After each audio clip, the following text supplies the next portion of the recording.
Today, I'm going to give you my top 3 argument responses that will keep somebody from getting defensive. It's my favorite advice that I use every single day when I walk into the office. If they work for me, I promise they're going to work for you too. Welcome to the Jefferson Fisher Podcast, where I'm on a mission to make your next conversation the one that changes everything. If you're watching this on video, you can see that it's the same car, same Jefferson, new microphone. So we're going to see how this sounds. If you enjoy learning tools to improve your communication, I'm going to ask you to follow this channel. And if you would, please leave a review. If you have any topic suggestions or feedback, like feedback on this microphone, I'm going to be looking at them.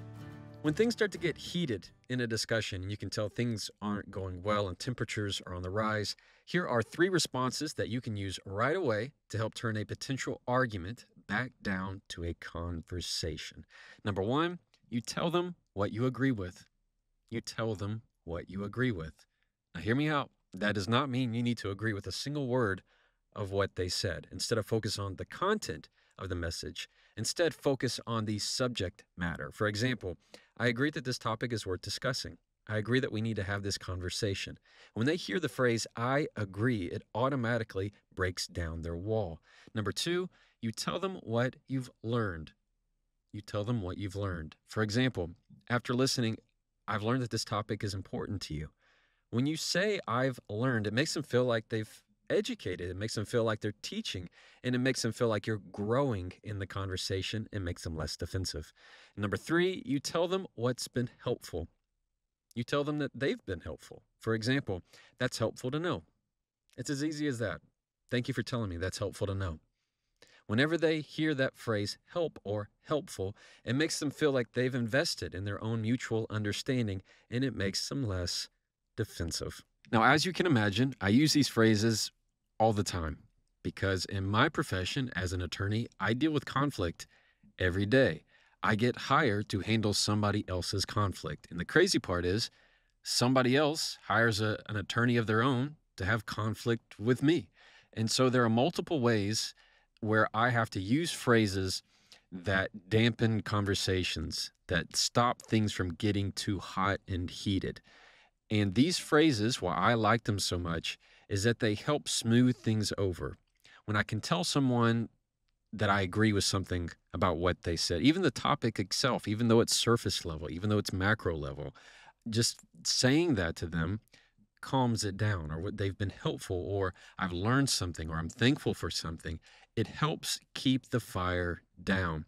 And too often in my line of work, people want to push and push and push and feel like they can win an argument. Instead, rather than letting them get defensive, I smooth it down. Because you and I both know, once somebody gets defensive in an argument, it's over. Game over. You're going to have time has to pass before you can reach somebody. When somebody gets defensive, that communication is on lockdown for a while until it calms down. So the idea with these phrases is that you never have to have that pause where they get defensive and you have to wait and then start over again. Instead, it always keeps the levels low. As soon as somebody gets defensive, the communication shuts down. These phrases help that not happen. So let's go deeper on response number 1. When you tell somebody what you agree with, big emphasis here, that does not mean that you need to agree with the content of their message. This is not about who's right and who's wrong. Your focus is in the wrong place if that's where your mind is going. As a way to think about this, instead of arguing over where the chairs should be located around the kitchen table and where you should position the couch and rearrange the furniture, that's too detailed. Go bigger. Where are you going to live? What city do you live in? What street are you on? You're going big macro into this communication, not into the nitty-gritty details. So instead of focusing on, I don't agree with what you said, forget that. Go to the subject. Do you agree that this subject is worth talking about? If you do, you find something about it that you can agree on. For example, I agree that this is something we should talk about. I agree that this is a conversation worth having. That is incredibly powerful stuff. Somebody is trying to talk to you and you can feel that they're getting defensive, and you just calmly say, I agree that this is something we should talk about. I agree that we should talk about this. I agree that this topic is worth discussing. Instantly, it's going to pull down their guard. They're going to go, oh, great. Okay, we can have some communication. We can communicate. This person does understand. There is going to be acknowledgement there. And so you keep the argument down. You go back to a conversation because they don't feel like they have to push and press and prove to you. So these are phrases that really do mean a lot. With the disclaimer here, I want to make sure I add this. You have to make sure that when you use these phrases that I'm teaching you, you do them with true intent. Don't use these phrases to manipulate somebody. So don't say you agree that this conversation is worth having when you don't. Don't say that you agree that this topic is worth discussing when you don't. That's manipulative. When you try to control their emotions in a way that is not true and not genuine, that is a bad place to go. And I don't want you to use these phrases for that. These phrases are when your intent and heart is true in it. So if you don't find that what they said was helpful, if you don't find that you've learned something, then don't say that. But if you have, I'm going to ask that you be more objective in the conversation rather than trying to pin and poke in every which way to make them wrong and try to control their behavior. That's manipulative, and I don't want that to happen. So with number one, the focus here is don't focus originally on the content. Focus on the structure of the conversation. That is, can you agree that this communication needs to happen? And if you can, use that phrase because it's going to make them less defensive. On the second response, where you tell them what you've learned, I want you to put yourself in position of student and teacher in that moment. You are trying to, what we've talked about in other episodes, you're having something to learn, not something to prove. So when you can use the phrase, I've learned, thank you for telling me, I've learned something new here. I've learned this topic is important. I learned that you really care about this. I learned this is special to you. When you say I've learned, it makes it a student-teacher mentality to where you're saying, this is something new for me. I am getting this information. I am now inputting it into my system, and I've learned something. We're growing. We're progressing in this communication. And it makes them less defensive because it makes them feel like they've taught something. They're going, great. I have shared a part of myself that you are taking and acknowledging and accepting, and now we can have this communication without me feeling like I have to get defensive in any way. It's very much the same thing for response number 3. And that is you tell them that they've been helpful. The word help is very critical there because everybody loves to be helpful. They want to feel like they've been helpful. It makes us feel good if I feel like I've helped somebody else. It makes me feel good if I can help somebody understand more about me or understand more about something else that's important to me. So when you are in that position where they have shared something with you and you can say, that's helpful to know, instantly, it relieves that pressure of them having to feel like they're proving something to you, that they have to get defensive. You're saying, that's helpful for me to know. And so you are telling them you're being helpful to me. They're going, great, awesome. Okay, we can be in this together. I help you, you help me. That way we can communicate.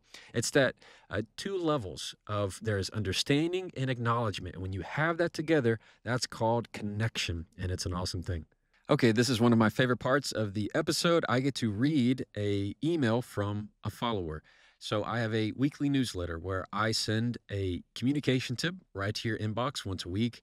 And those that are on the newsletter are able to email me and I can email them back and answer any questions. It's a lot of fun for me.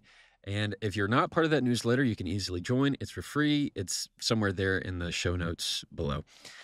So I got my other phone here. This one I'm going to pull up real quick. All right, this one is Drew from Denver. Drew says, what's up, Jefferson? Love your content, bro. Thanks, Drew. Appreciate that, bro. He says, hey, I got an issue. There's a guy at work that I work with. He is right across the cubicle from me. It doesn't seem like anything I say goes well, and anything I try to say to make it better does not work. He always seems to get defensive with me. Do you have any advice? Appreciate you. Drew, I feel you, man. So there are times when you're just wanting to make somebody feel like I'm listening. I'm listening. It does not mean you have to get defensive with me.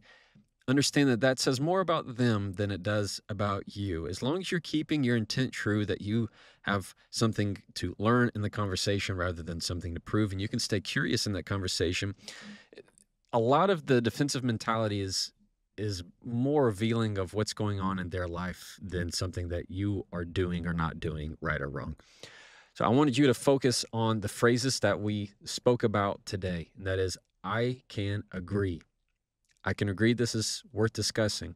You didn't give me really any topic of maybe something that you spoke about with this colleague, but let's assume, Drew, that maybe he's coming in to talk about this report and he doesn't feel like you're listening with him, or he doesn't feel like somebody else is listening to him. Sometimes people, let's say this is applicable to a lot of people, where somebody in their world, especially in the workplace, is always the victim. They always play the victim card. And so one way to try to minimize that is to say, I agree, or I can understand why you'd feel that way. I can understand why you feel that way. I can get where you're coming from. You're not accepting what they've said. You're also not agreeing with what they said. So you're not agreeing, you're not disagreeing, you're staying neutral in it, because anything else you add is just going to add more fuel to the fire. Here, in terms of keeping them from getting defensive, I want you to focus on, I can agree that this is something that we need to talk about. I agree that we should be talking about this to management. I agree that X, Y, and Z. It's going to be a strong phrase for you. Anything of I learned or that's been helpful, you may not be using the second one, learn, but you can probably use that's helpful to know. That's helpful to know. I like that. That's good feedback. Any of that kind of thing that you can help stay neutral in the conversation is going to be beneficial to you. So overall, Drew, understand that people getting defensive, there's nothing wrong with that. It's all about how you respond to it that's going to keep an argument from getting worse and going back down to a conversation. So I want you to focus on those phrases. I can agree with, it's helpful to know, or going more to people who are in a victim mindset, and that might be I can understand why you think that. I totally get why you'd say that. Any way that you can acknowledge what they're saying without adding fuel to the fire. Thank you for listening to the Jefferson Fisher Podcast. If you enjoyed today's episode, I'm going to ask you to please follow this channel, and if you would, leave a review or a star. There is a place where you can leave comments, and if you have any feedback about maybe this microphone that I used for the first time, any questions you had about the episode, just throw them in there. I get to read them. I see them myself and like them and heart them, and it means a lot to me. You can listen to this podcast wherever you like to listen, whether it's on Amazon, Spotify, Apple, YouTube, and as always, you can try that and follow me.